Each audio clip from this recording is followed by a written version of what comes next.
It's time to bring the action here at Richmond.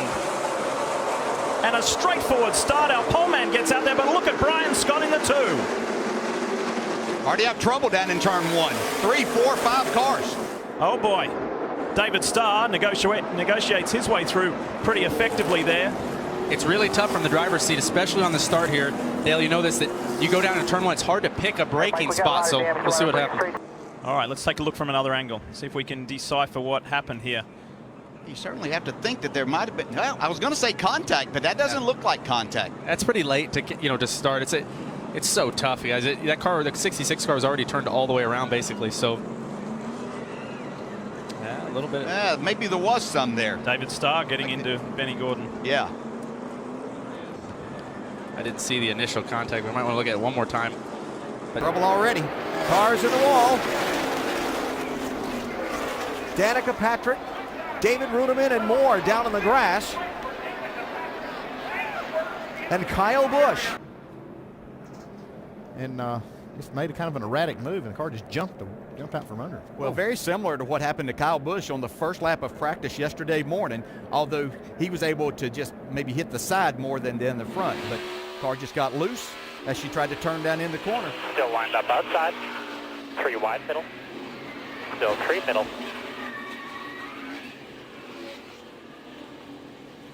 You all right? Trouble already. Cars around and stacked up into the wall.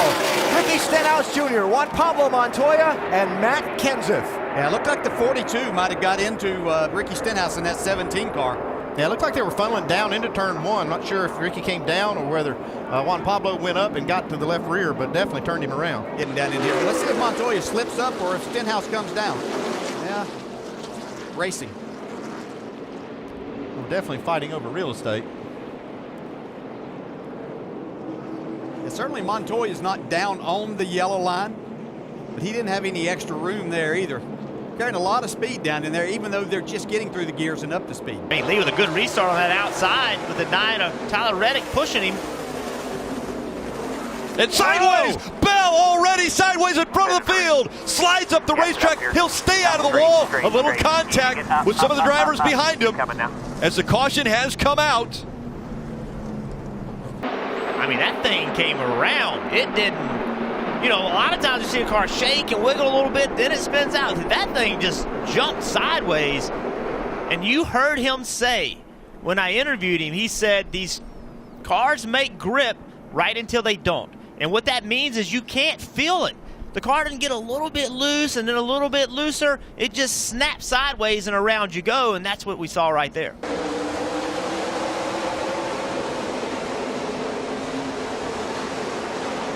Whoa, somebody loose going into the corner, locking up the brakes. It is the 20 car, and Danica Patrick is going to get into the rear of Ryan Truex. Keep coming around, crank it up. You see, he made a big move on the start, but you could kind of tell that he wasn't going to have that, and it just locked up the brakes. Looked like he had a lot of rear brake in the car. And Danica had nowhere to go. You outside, slow down, one in the grass, slow down, go low. And jumping out in front. Well, you can see everybody trying to get in single file right at the first of the race. There's a lot of debris on the racetrack, a lot of sand. Trouble. Turn 1. Big crash in the center of the field. Collecting 2, 3 cars as they broke away that have really been hammered. Several others involved. Caution is out, but Jarrett and Gordon want to win the first lap, lead the first lap here at the Texas Motor Speedway, but the caution is out, so they won't race that hard. They know that there's trouble down in turn 1, so Jarrett will lead. Well, right up in this area is where it started. Some contact made with Darrell Waltrip. It looked like the car number 30, Johnny Benson, got into him, buddy. Exactly what happened, and once it started, it was a chain reaction, and these guys here, they're along for the ride. No way to miss it. Watch it again. Okay, let's watch in this area right here. There you see the contact between the yellow car, the number 30 of Johnny Benson, and Darrell Waltrip in the chrome car, number 17. And there's Earnhardt spinning. He's down on the inside, spinning down next to the wall. And other cars back here getting involved as well. As Buddy said, it's a chain reaction type of. Whoa, and trouble for Kyle Busch. Look out, and he gets tagged. Like that To the garage, guys. The caution obviously is out. Oh, it's still there within the 30. All clear, all clear, all clear, all clear. Still all clear by 2. Well, it just jumped around. Yeah. You know, and if it hadn't been for the contact with Mike Wallace, I think he might have gotten away with this with just minor damage. But Get it done at Michigan. Contact. And there goes Kyle Busch. Not damage to the car. He hit the out. Yeah, he wanted to continue that run he had going. I mean, track position is huge, and getting that clean air on the front of the nose to start the race. Oh, you can hear Brad. He tried to save him there, but it was too far.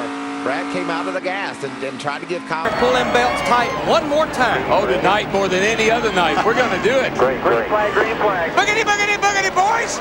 Let's go racing.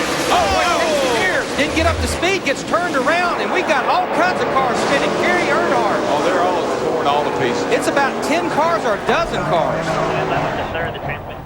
Now, as they came to the green, as they came to the line, something happened with the target number 41 of Casey Mears, and he got totally jacked up by the car that started fourth, Jeremy Mayfield, lifting. It all came apart all right. Watch 77 Brendan Gaughan get Spencer, who got Rudd, who then got hit by Sauter. Earnhardt turned around, hit Burton. Got all that? Yeah, and there goes Morgan Shepherd sliding down through there. Yeah, I mean, when you got 12 and a half rows 41 of cars. comes back and gets, looks And like the look 4 down car. here at the bottom. The two fellows who had to go to the tail end of the field for penalties made out. Paid off. Imagine that.